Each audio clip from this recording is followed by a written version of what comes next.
पूजा Sharma. Bulletin में सबसे पहले खबर सीतापुर जिले से है, जहां रेउसा ब्लॉक के एक गांव में आग का तांडव देखने को मिला है।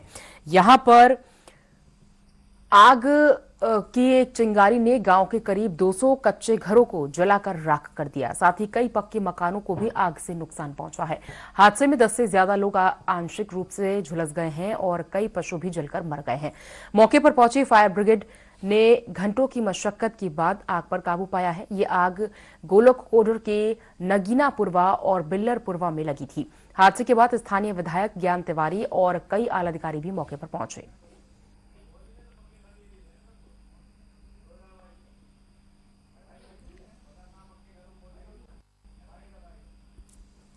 लगभग जो पिछले कार्यकाल में 27,219 लोगों को प्रधानमंत्री आवास और मुख्यमंत्री आवास दिया है। इस बार इस कार्यकाल में 1 साल अभी विधायक बने हुआ है। लगभग हम अपने पूरी विधानसभा की बात करें और रेउसा की बात करें तो रेउसा में भी 250 लोगों को, रेउसा ब्लॉक में भी हमने मुख्यमंत्री और प्रधानमंत्री आवास देने का काम किया है। लेकिन इसके बावजूद भी जिनके हमारी माननीय मुख्यमंत्री जी की मंशा है, अगर बाढ़ में घर गिरता है, आगजनी में गिरता है तो उसको हमारे SDM और तहसीलदार की रिपोर्ट लगती है। आपदा राहत के कारण माननीय मुख्यमंत्री द्वारा प्रधानमंत्री आवास देंगे। मैं वो माननीय मुख्यमंत्री जी के मिल करके भी आग्रह करूंगा और इनकी रिपोर्ट जाएगी तो इनको मैं मुख्यमंत्री आवास देने का काम करूंगा। और जो मानक है, जिनका पक्का घर है उसका जो मानक है कितना पैसा मिलेगा, कच्चा घर वाले कितना मिलेगा, जिनका छप्पर का फूस पतावर का मकान था उनको कितना मिलेगा, अनाज जिनका जल गया, कुछ लोगों का गेहूं कट के आ गया था, कुछ लोगों को धान था वो हो गया, गैस के सिलेंडर कई दर्जनों सिलेंडर दगे हैं जो मोदी जी ने दिए थे, लोगों के रखे थे भरे हुए सिलेंडर पूरा,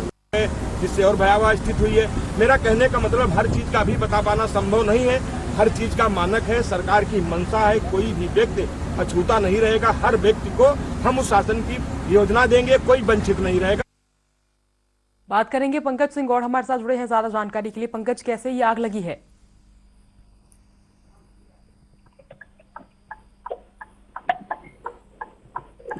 पंकज, गांव में भीषण आग लगी है और करीब 200 कच्चे घर बताए जा रहे हैं कि जल गए हैं। कई पशु भी इसकी चपेट में आए हैं।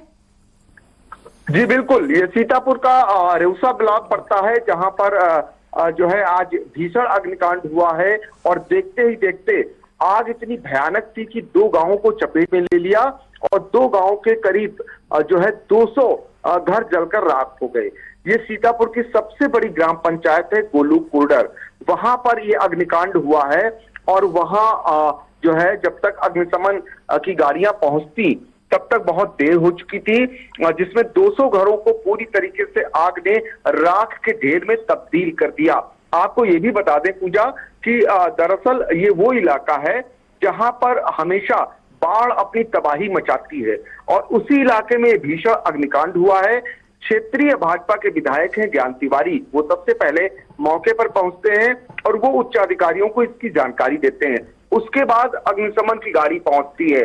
जब तक आग बुझाती तब तक पूरी तरीके से वहां पर बर्बादी का मंजर वहां पर हो चुका था और इस अग्निकांड में भारी पैमाने पर नुकसान हुआ है। खासकर ज्यादातर लोग वो गरीब हैं जो बड़ी मुश्किल से अपनी एक झोपड़ी बना पाते हैं, वैसे ही उनकी हमेशा बाढ़ झोपड़ी उजड़ जाती है।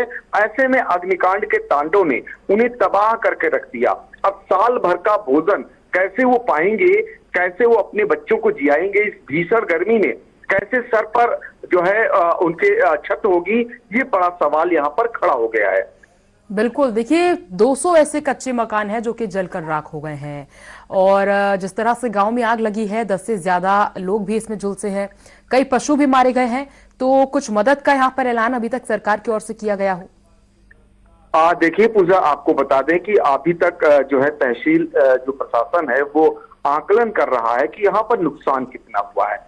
अहेतुक सहायता राशि जो मिलती है सरकार द्वारा वो एक समान ऊंट के मुंह में जीरा ही कहेंगे, फिर भी लोग आस लगाए बैठे हैं कि उन्हें कुछ न कुछ मदद मिल जाए। अब सबसे बड़ा सवाल इस बात का है कि ये बच्चे, उनके जो मासूम है, वो क्या खाएंगे और कैसे अपने सर को ढकेंगे, क्योंकि भीषण गर्मी है, वो कैसे निर्लज उसमें रह सकते हैं माहौल में। चूंकि धूप प्रचंड होने लगी है, 40 डिग्री सेंटीग्रेड तापमान हो रहा है और उनके सामने सिर ढकना मुश्किल है, साथ ही पेट पालना मुश्किल हो रहा है। अभी सिर्फ तहसील प्रशासन जो बिसवा तहसील आती है वहां के अधिकारी पहुंचे हुए हैं, वो आकलन कर रहे हैं कि इनका नुकसान कितना हुआ है। नुकसान के बाद जो अनुमन्य सहायता है वो मुहैया हो पाएगी। क्या कारण पता चल पाए हैं कि किस वजह से ये आग लगी थी? देखिए पूजा, आपको बताएं कि जो ग्रामीण का कहना है, जो बातचीत हुई है, उनके मुताबिक वो ये समझ नहीं पा रहे हैं कि आग आखिर लगी कैसे है, लेकिन आशंका यही जताई जा रही है कि भोजन पकाया जा रहा था, उसी दौरान भोजन से निकली चिंगारी ने जो है आग का रूप लिया, जो बाद में इतनी भयानक हो गई जिसमें एक दो नहीं बल्कि 200 मकान पूरी तरीके से जलकर राख हो गए और साथ ही मवेशी भी जल गए। आग की भयानकता का अंदाजा इसी से लगाया जा सकता है कि जो आग लगी हुई थी उस दौरान मवेशियों को लोग छोड़ नहीं पाए और वो खूंटे से बंधे हुए थे और वो जलकर बुरी तरह से पहले घायल हुए, फिर तड़प तड़प कर उनकी जान चली गई। जिस वक्त ये हादसा हुआ, निश्चित रूप से क्योंकि कच्चे 200 मकान बताए गए हैं कि झुलसे हैं, अफरा तफरी मच गई होगी, चीख पुकार मच गई होगी गांव में, पंकज? बिल्कुल आप सही कह रही हैं पूजा। उस समय का जो मंजर था वो देखकर कोई भी द्रवित हो जाता, कोई भी जो है परेशान हो सकता था, क्योंकि किसी को कुछ समझ में ही नहीं आ रहा था। उस समय हवा भी तेज चल रही थी, ऐसे में हर तरफ से लपटें उठ रही थी और लोग समझ नहीं पा रहे थे कि उनका घर बचेगा कि नहीं बचेगा, कैसे एक दूसरे का घर बुझा पाते। देखते ही देखते पहले एक घर को चपेट में लेती है आग, फिर दूसरे घर को, और देखते देखते दर्जनों मकानों को लेने के बाद 200 घरों को राख के ढेर में तब्दील कर देती है आग। तो इस दौरान कोई किसी की मदद करने की स्थिति में भी नहीं हो पा रहा था, सिर्फ चीख पुकार लगा रहे थे और अग्निशमन गाड़ियों का इंतजार किया जा रहा था, क्योंकि दूर है वहां से फायर स्टेशन और देर से उन्हें सूचना भी मिली और सूचना जब मिली तो उनको आने में भी देर हो गई, जिस वजह से पूरे 200 के 200 मकान जलकर राख हो गए। एक सवाल और भी है, ये सीतापुर वो जिला है जहां पर सबसे ज्यादा पीएम आवास मिले हुए हैं, यानी गरीबी रेखा से नीचे लोग रहते हैं। ऐसे में अभी बहुत सारे ऐसे मकान जो कच्चे हैं, जो इसमें जले हैं, तो अंदाजा लगा सकते हैं अभी भी उन पात्रतों की संख्या ज्यादा है जिन्हें मकान दिए जाने की आवश्यकता है और उनके भी घर नहीं बचे जो मकान बन गए थे। फिलहाल कुल मिलाकर 200 मकान पूरी तरीके से जलकर राख हो गए। ठीक है, आप नजर बना के रखिएगा फिलहाल इस पूरी खबर पे। फिलहाल के लिए बहुत शुक्रिया करेंगे आपका पंकज, जानकारी को हम तक पहुंचाने के लिए। खबरों में आगे बढ़ेंगे। खबर प्रयागराज से है, जहां अब्दुल्ला आजम खान को इलाहाबाद हाईकोर्ट से झटका लगा है। कोर्ट ने इस सजा के खिलाफ विशेष अपील खारिज कर दी है। आपको बता दें कि एमपी एमएलए कोर्ट ने 2 साल की सजा सुनाई थी। सजा के बाद अब्दुल्ला आजम की विधायकी जा चुकी है। 2008 में धरना प्रदर्शन के आरोप में केस दर्ज हुआ था। तो आजम खान के बेटे अब्दुल्ला आजम खान को ये झटका लगा है। आपको बता दें कि सजा के खिलाफ दाखिल विशेष अपील उनकी खारिज कर दी गई है। तमकीन फैयाज और ज्यादा डिटेल के साथ हमारे साथ जुड़े हुए हैं। तमकीन जी देखिए, ये मामला 2008 का है। मुरादाबाद के छजलेट थाना क्षेत्र में रास्ता जाम करने और उपद्रव करने के मामले में अब्दुल्ला आजम खान और आजम खान को 2 साल की सजा हुई थी और इसके बाद इनकी विधायकी भी चली गई थी। इसी को लेकर इन्होंने अपील दायर की थी, जो कि सुप्रीम कोर्ट से में लेके गए थे। वहां सुनवाई हुई और उन्होंने इसको हाई कोर्ट के लिए रेफर किया था कि पहले आप हाई कोर्ट जाइए, वहां सुनवाई कीजिए। तो देखिए, अभी उनकी जो सीट रिक्त हुई है स्वार विधानसभा, जहां से अब्दुल्ला आजम खान विधायक थे, वहां चुनाव की भी घोषणा हो गई है और जो है उसका 13 तारीख से प्रक्रिया स्टार्ट हो जाएगी और 10 तारीख को वोटिंग होना है और अगली 13 को जिस तरीके से उसका मतगणना होगी तमाम दूसरे चुनाव के साथ में, तो उसकी प्रक्रिया भी इस फैसले के ऊपर टिकी हुई थी। सभी की निगाहें थी कि प्रयागराज में जो इलाहाबाद हाई कोर्ट है वो क्या फैसला करता है और आखिर आज फैसला आने के बाद अब तस्वीर साफ हो गई है। अब चुनाव के लिए कहा जा सकता है कि हरी झंडी मिल गई है और आगे देखिए कि अब ये क्या करते हैं। अब्दुल्ला आजम को फिर एक बार सुप्रीम कोर्ट का रुख करना होगा। ठीक है, तो देखिए बड़ा झटका लगा है यहाँ पर। सजा के खिलाफ जो दाखिल विशेष अपील थी उसे खारिज कर दिया गया है। फिलहाल बहुत शुक्रिया करेंगे तमकीन आपका, जानकारी को साझा करने के लिए। और बढ़ते अगली खबर की ओर। उमेश पाल हत्याकांड में आरोपी माफिया अतीक अहमद और उसके भाई अशरफ को कड़ी सुरक्षा के बीच प्रयागराज के सीजेएम कोर्ट में पेश किया गया है। दोनों भाइयों को 17 अप्रैल तक शाम 5 बजे तक पुलिस रिमांड पर भेज दिया गया है। सीजेएम कोर्ट के आदेश के तहत आरोपियों को अपने वकील रखने की सुविधा दी जाएगी, लेकिन वकील पूछताछ की जगह से 100 मीटर दूर रहेगा। साथ ही साथ पुलिस पूछताछ के दौरान कोई बाधा उत्पन्न नहीं करेगी। इसके अलावा कोर्ट ने यह भी कहा है कि रिमांड पीरियड के दौरान दोनों आरोपियों के साथ पुलिस टॉर्चर की कार्रवाई नहीं की जाएगी। रिमांड खत्म होने के बाद अतीक अहमद को साबरमती जेल और अशरफ को बरेली भेज दिया जाएगा।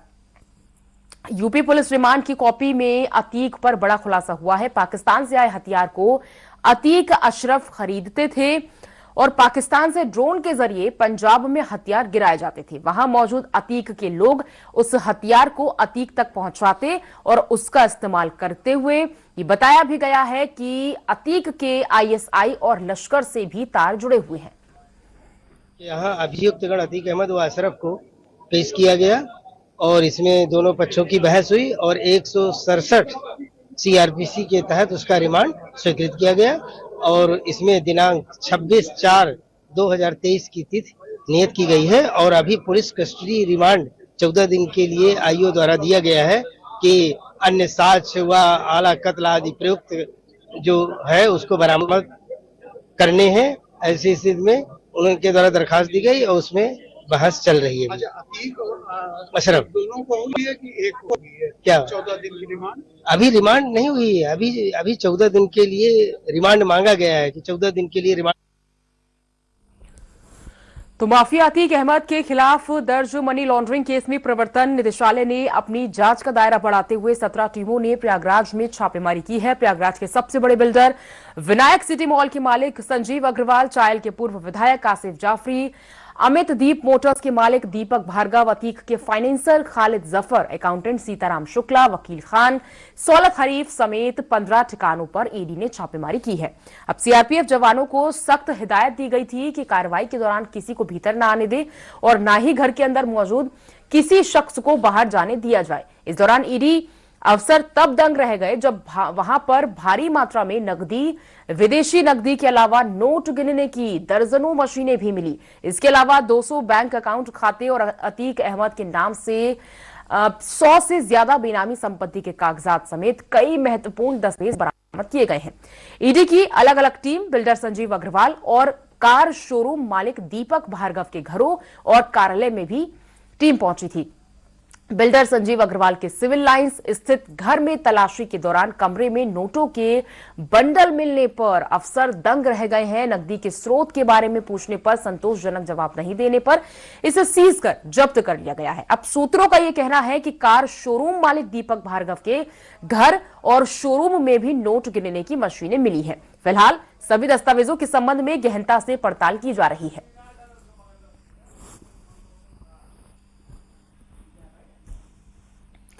उधर बाहुबली विजय मिश्रा और उनके करीबियों पर लगातार प्रशासन का शिकंजा कसता जा रहा है। पूर्व विधायक बाहुबली विजय मिश्रा के करीबी सुरेश केसरवानी का 2 करोड़ 20 लाख की लागत से बना 2 मंजिला मकान कुर्क कर लिया गया है। आरोप है कि आपराधिक कृत्यों से अर्जित धन से इस मकान का निर्माण कराया गया है। कोडरौना थाना क्षेत्र नारेपार में ये मकान स्थित है। आपको बता दें कि इस समय आगरा जेल में बंद विजय मिश्रा की मुश्किलें कम होने का नाम नहीं ले रही हैं। विजय मिश्रा का परिवार दहशत में है। शासन स्तर से चिन्हित माफिया विजय मिश्र और उसके सहयोगियों के खिलाफ जो गैंगस्टर एक्ट में कार्रवाई हुई है, उस कार्रवाई के तहत लगातार इनके अपराध से जो अर्जित संपत्ति है उस पर लगातार जिलाधिकारी महोदय के आदेशानुसार संपत्ति कुर्क की जाती रही है। उसी क्रम में जिलाधिकारी महोदय के आदेश से विजय मिश्रा के गैंग का सक्रिय सदस्य सुरेश केसरवानी का करीब 2 करोड़ 20 लाख के कीमत का जो आधुनिक सुविधाओं से युक्त जो मकान था वो आज स्थानीय पुलिस और राजस्व की टीम के द्वारा कुर्क किया गया है। और अब खबर प्रयागराज के उमेशपाल हत्याकांड से जुड़ी हुई है। यूपी एसटीएफ ने माफिया अतीक अहमद के बेटे असद और शूटर गुलाम मोहम्मद को एनकाउंटर में ढेर कर दिया है। एसटीएफ के अनुसार दोनों को झांसी के पारीछा में मुठभेड़ में मार गिराया है। असद को दिल्ली से फरार होने के बाद यूपी पुलिस ट्रेस कर रही थी और गुरुवार को झांसी में लोकेशन मिलने के बाद यूपी पुलिस से मुठभेड़ हो गई है। एसटीएफ ने यह बताया है कि असद और गुलाम की तरफ से फायरिंग होने के बाद पुलिस ने भी गोलियां चलाई हैं। क्रॉस फायरिंग में असद और गुलाम मोहम्मद की मौत हुई है। एसटीएफ डीआईजी अनंत देव तिवारी ने यह बताया है कि असद और गुलाम को हमारी टीम ने मार गिराया है। इनके पास से पिस्टल, रिवॉल्वर और विदेशी हथियार भी बरामद हुए हैं।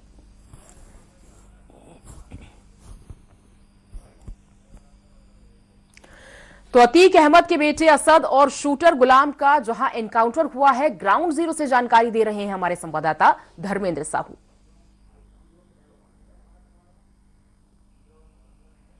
आखिरकार अतीक अहमद के तीसरे नंबर के बेटे असद और शार्प शूटर गुलाम को भी पुलिस ने मुठभेड़ में मार गिराया। पिछले कुछ समय से एसटीएफ लखनऊ की रडार पर अतीक का बेटा असद और गुलाम था और आशंका जताई जा रही थी कि वो मध्य प्रदेश में कहीं छुपा हो सकता है। जिस स्थान पर हम खड़े हैं ये पारीछा डैम के पीछे का इलाका है। झांसी का ये बड़ा गांव थाना क्षेत्र पड़ता है और इसका जो दूसरा क्षेत्र है वो मध्य प्रदेश से सटा हुआ है। तो माना जा रहा है कि अतीक का जो तीसरे नंबर का बेटा असद है और गुलाम है वो मध्य प्रदेश के जंगलों में छुपे हुए थे। एसटीएफ लखनऊ ने उनको रडार पर ले रखा था और आज आखिर उनकी जो मुठभेड़ है वो अतीक के बेटे असद और गुलाम से हो गई, जिसमें लगभग 40 राउंड जो फायर है वो आमने सामने से हुए और आखिर मुठभेड़ में असद और शार्प शूटर गुलाम मारा गया। पुलिस के लिए बड़ी भारी सफलता ये मानी जा रही है क्योंकि पिछले काफी समय से पुलिस असद की तलाश कर रही थी। कैमरा पर्सन निशिकांत भागवत के साथ धर्मेंद्र साहू, सहारा समय, झांसी। तो माफिया असद और शूटर गुलाम मोहम्मद के एनकाउंटर के बाद स्पेशल डीजी प्रशांत कुमार ने प्रेस कॉन्फ्रेंस कर बताया कि माफियाओं को मिटाने के लिए, प्रतिबद्ध अपराधियों को मिटाने के लिए विशेष अभियान चलाया जा रहा है। अपराध के प्रति जीरो टॉलरेंस की नीति चल रही है। असद और शूटर गुलाम मोहम्मद का एनकाउंटर हुआ है। सूचना के आधार पर दोनों आरोपियों को झांसी के पास एसटीएफ टीम ने घेराबंदी की। जवाबी फायरिंग में दोनों आरोपियों को गोली लगी, बाद में दोनों की मौत हो गई। वहीं अपराधियों के पास से ब्रिटिश बुलडॉग, रिवॉल्वर और पिस्टल बरामद की गई है। प्रशांत कुमार ने यह भी बताया कि अतीक अशरफ के खिलाफ के काफिले पर हमले का इनपुट था और ये उन्हें अटैक कर छुड़ा सकते थे। साथ ही साथ इस एनकाउंटर में शामिल सभी अधिकारियों को बधाई देता हूं।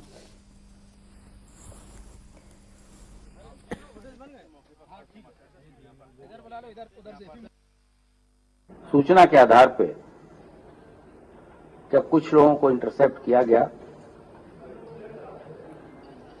तो उस दौरान दोनों तरफ से गोलियां चली और उस पुलिस ऑपरेशन में हमारी एसटीएफ की टीम थी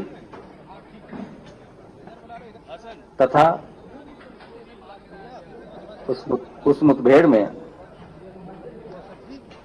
24/2/2023 को जो दो अभियुक्त जिनको अपराधीकृत करते हुए सबने देखा है, मुठभेड़ में घायल हुए तथा बाद में उनकी मृत्यु हो गई, जिनकी पहचान असद पुत्र अतीक अहमद तथा गुलाम पुत्र मकसूदन के रूप में हुई। इस पूरे ऑपरेशन को हमारे एसटीएफ की टीम ने किया है। अभियुक्तों के पास से अत्याधुनिक विदेशी हथियार क्रमशः ब्रिटिश बुलडॉग रिवॉल्वर 455 बोर तथा वॉल्थर P88 पिस्टल 7.62 बोर बरामद की गई है। हमारी टीम में जो लोग शामिल रहे हैं उस टीम का नेतृत्व डिप्टी एसपी नवेंदु कुमार तथा डिप्टी एसपी विमल कुमार सिंह ने किया।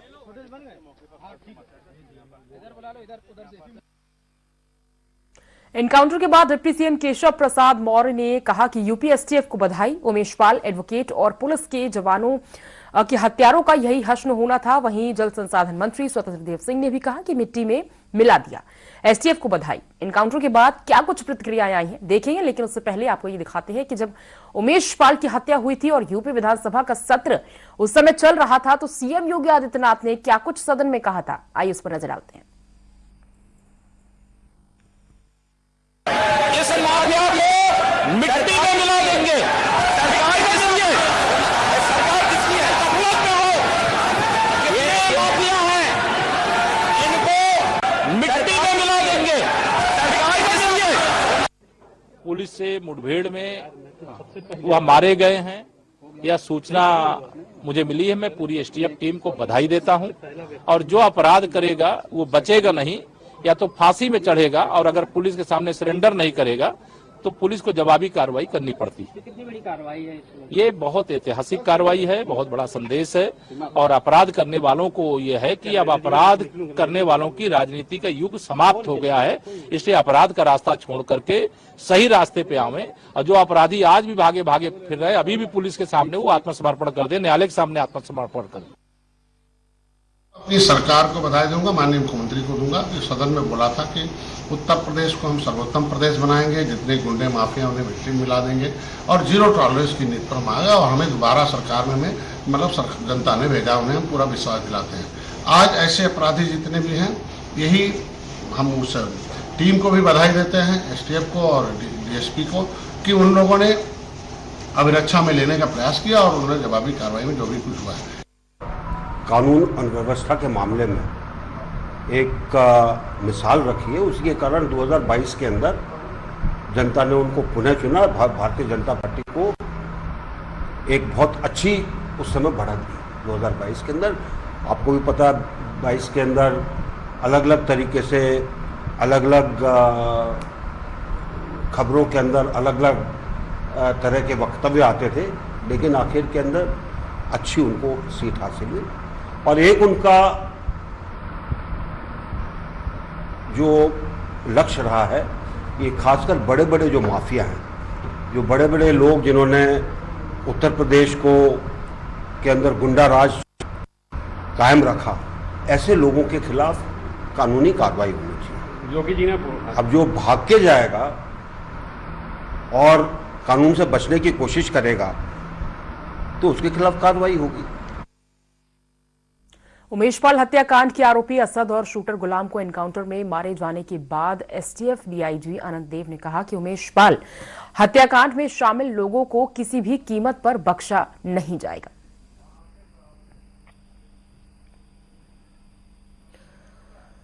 उमेश पाल हत्याकांड के आरोपी और माफिया अतीक अहमद का बेटा पुलिस एनकाउंटर में मारे जाने के बाद एसपी अध्यक्ष अखिलेश यादव ने बयान में कहा कि यूपी में आए दिन फेक एनकाउंटर होती रहते हैं। जा रहा था तो गाड़ी पलट गई थी। हर इंसान ने उस बात पर भरोसा नहीं किया।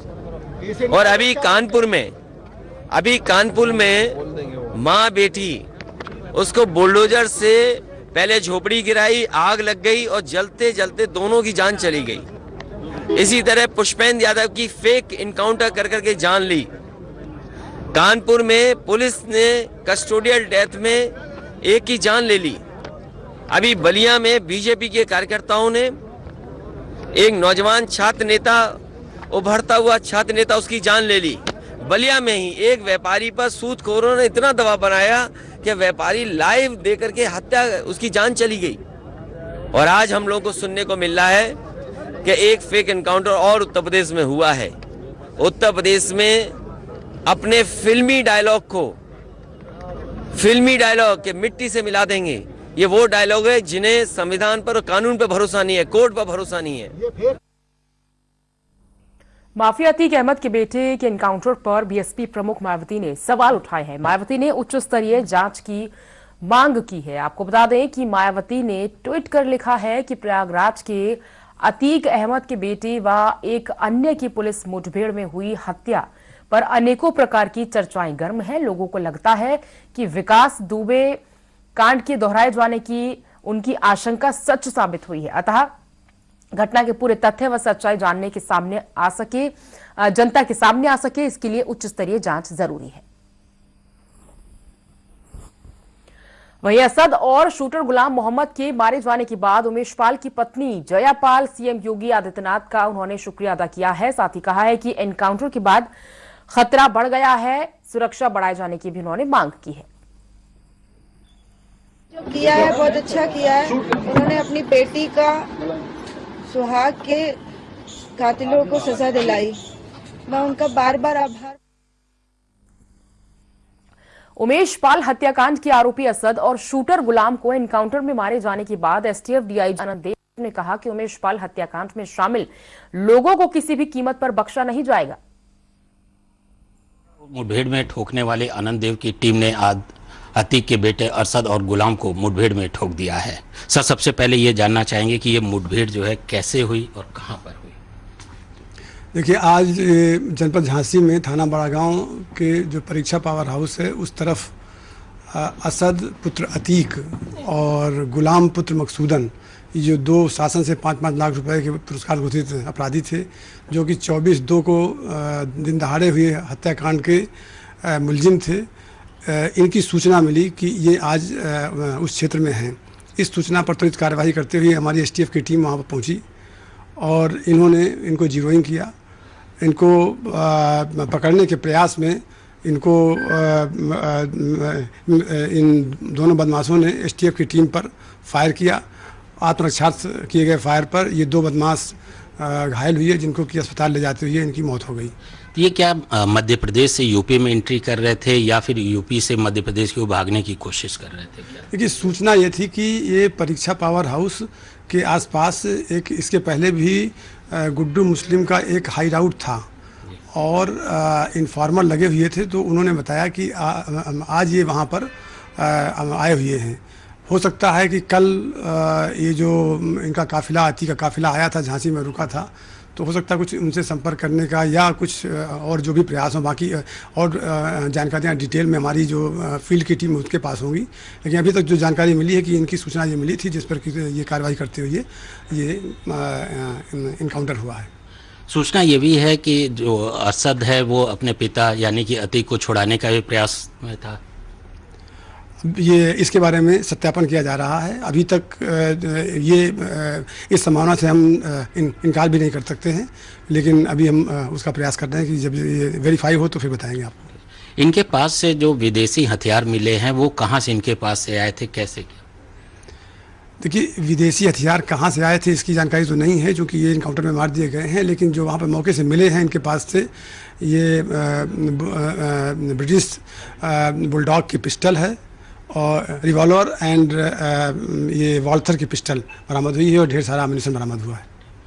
असद मुठभेड़ में तो मारा गया, लेकिन क्या आपको लग रहा है कि जो इसके मददगार रहे, क्योंकि 24 फरवरी की घटना के बाद से ये काफ़ी लंबे समय तक जो है ये लोग फरार रहे हैं, तो ऐसे में कहीं ना कहीं इनके मददगार भी काफ़ी रहे होंगे, उनका शिकंजा कसने के लिए क्या? देखिए, ये 24 फरवरी को दिन दहाड़े हुए हत्याकांड के पश्चात जो उसके लाइव फुटेज थे आप लोगों द्वारा पूरे नेशनल मीडिया के माध्यम से सभी लोगों को दिखाए गए हैं और ये बदमाश लगातार तब से विभिन्न प्रदेशों में देश के भाग रहे थे। उनके पीछे STF की टीमें लगी हुई थी। कई जगह इनके हाइड आउट्स ट्रेस किए गए, कई जगह जो शरण देने वालों पर भी कार्रवाइयाँ हुई, कुछ षड्यंत्र करने वालों के खिलाफ भी कार्रवाइयाँ हुई हैं। अन्य और इससे संबंधित षड्यंत्रकारियों, संरक्षणदाताओं और जो इनको मदद देने वालों की जो फाइनेंशियल और शरण के रूप में, उन सबको चिन्हित किया जा रहा है। विवेचना के माध्यम से प्रयाग पुलिस इस पर लगी हुई है। हम लोग और प्रयाग पुलिस मिलकर के इस विवेचना को सफलतापूर्वक अंजाम देने के लिए बाकी जो और बचे अपराधी हैं उनकी गिरफ्तारी का भी पूरा प्रयास कर रहे हैं और इस संबंध में जितने भी लोग इसमें इन्वॉल्व हैं सबके विरुद्ध कार्रवाइयाँ की जा रही हैं।